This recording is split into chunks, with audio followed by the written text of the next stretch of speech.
અમરેલી જિલ્લામાં છેલ્લા 3-4 દિવસથી પડેલા ભારે વરસાદને કારણે સિંચાઈ વિભાગ હવે હરકતમાં આવ્યો।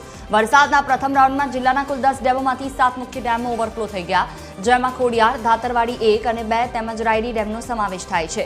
ખાસ કરીને ધારીનો ખોડિયાર ડેમ જે જિલ્લા માટે પીવાના પાણી અને ખેતી માટે અત્યંત મહત્વપૂર્ણ છે, તે સંપૂર્ણપણે ભરાઈ ગયો છે। નીચાણવાળા વિસ્તારોમાં સામાન્ય નુકસાની વચ્ચે પણ ડેમમાં પાણીની આ પ્રચંડ આવકથી ખેડૂતોમાં આગામી સિઝન માટે બમણો ઉત્સાહ છે અને સમગ્ર જિલ્લામાં ખુશીની લહેર દોડી ગઈ છે। માંથી 7 ડેમ ઓવરફ્લો થયા છે।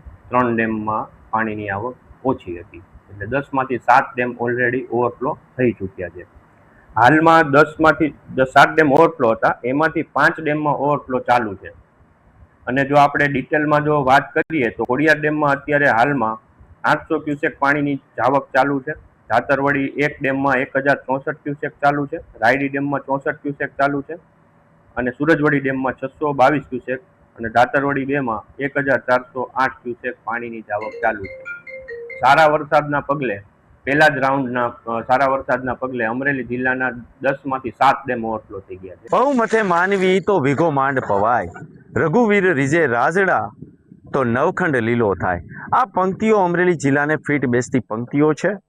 આજથી 10 દિવસ પહેલા જે અમરેલી જિલ્લાની અંદર સૂકા ભટ્ટ, તળિયા ઝાટક, ખાલી ખમ જે જળાશયો હતા એ એક જ ઝાટકે ઉપરવાળાએ ભરી દીધા છે।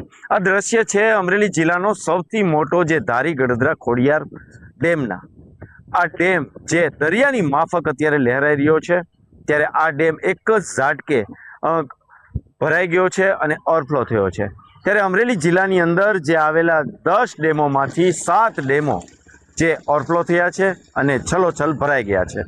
જોકે આ વરસાદમાં ખેડૂતોને એને થોડી સમસ્યાઓ પડી છે, પરંતુ આ અમરેલી જિલ્લાની અંદર સારો એવો વરસાદ થતાં ખેડૂતોમાં હાલ ખુશાલ જોવા મળી રહ્યા છે। હાલ અત્યારે ખેડૂતોને સિંચાઈ માટે અને લોકોને પીવા માટેની જે સમસ્યાઓ હતી તેનું નિરાકરણ આવી ગયું છે।